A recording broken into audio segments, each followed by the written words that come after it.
Understanding the broad grammatical construction is the key here. Martyrdom, and then you have extra information from here to here. And the broad message is that martyrdom is a sacrifice that. Now see if the construction is that martyrdom leads to A and B, comma comes at the cost of C. Then the two main verbs here are leads and comes. So the construction is martyrdom leads to something and comes at the cost of something. This comma is not going to be enough here. Remember, if it is just two elements A and B, they need to be linked by an and. A conjunction saying just A comma B for joining two verb phrases is not correct. One verb phrase here is leads to both X and Y, that's A here, and B is comes at the cost of one's life. A comma B is not going to be correct. We need A and B or some other way of saying it. So a very subtle mistake in answer choice A. It's a very interesting question. If you got this, as in if you were able to eliminate choice A through the correct reasoning, you must pat your back.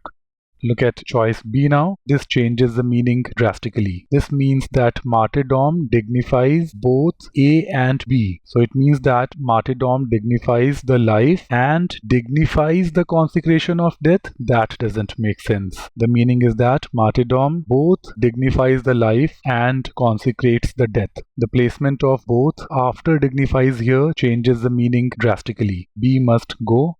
Choice C is a trap here. I particularly like this answer choice. Many students will choose this, especially if you are somewhere in the middle of your preparation. It is very likely that you will choose it because in the middle of our preparation, we all suffer from the problem of over-applying parallelism. We think that dignifies, consecrates, and comes A, B, and C construction. Awesome, this is the correct answer choice. That is not the correct approach always. Meaning is important. Yes, this would be correct if the three terms were equally important. They played similar roles in the sentence. That is not the case here. The meaning here is that martyrdom leads to A and B but comes at the cost of C. A, B and C are not parallel. A and B are something positive and they come at the cost of C, something negative. Once again, if you could eliminate answer choice C and through the correct reasoning, you must pat your back. Look at choice D now. Martyrdom both dignifies the life and consecrates the death. So yes, placement of both is correct here.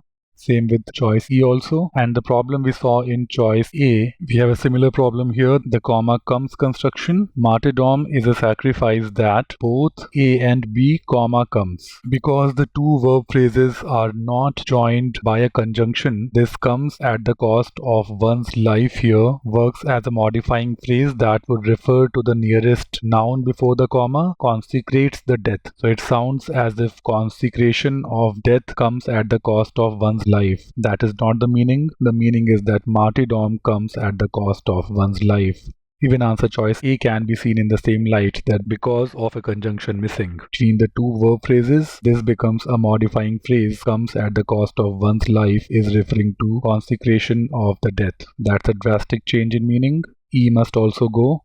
Let's confirm choice D now. Martyrdom, a word with its root in the Greek martyr, which means witness. So see, from here to here, it's all extra information, and the main message is that martyrdom is a sacrifice that both dignifies something and consecrates something else. And then you have a semicolon here. So we just need to make sure that from here to here we have an independent clause. Yes, we do. And from here to here we have another independent clause. Yes, we do. It has a subject, it, a verb, and a meaning that can stand alone. And as the subject here is martyrdom, we do not have a problem of pronoun reference here. Meaning wise, it can refer to only martyrdom. So martyrdom comes at the cost of one's life. A very, very interesting question. One of the most difficult, complex questions you will find on the GMAT. If you could get this right, you very well understand multiple concepts. You understand modifiers, you understand grammatical construction, and you understand punctuations very well. In case you did not get this right, don't worry. Just make sure that you get all the learnings from this video.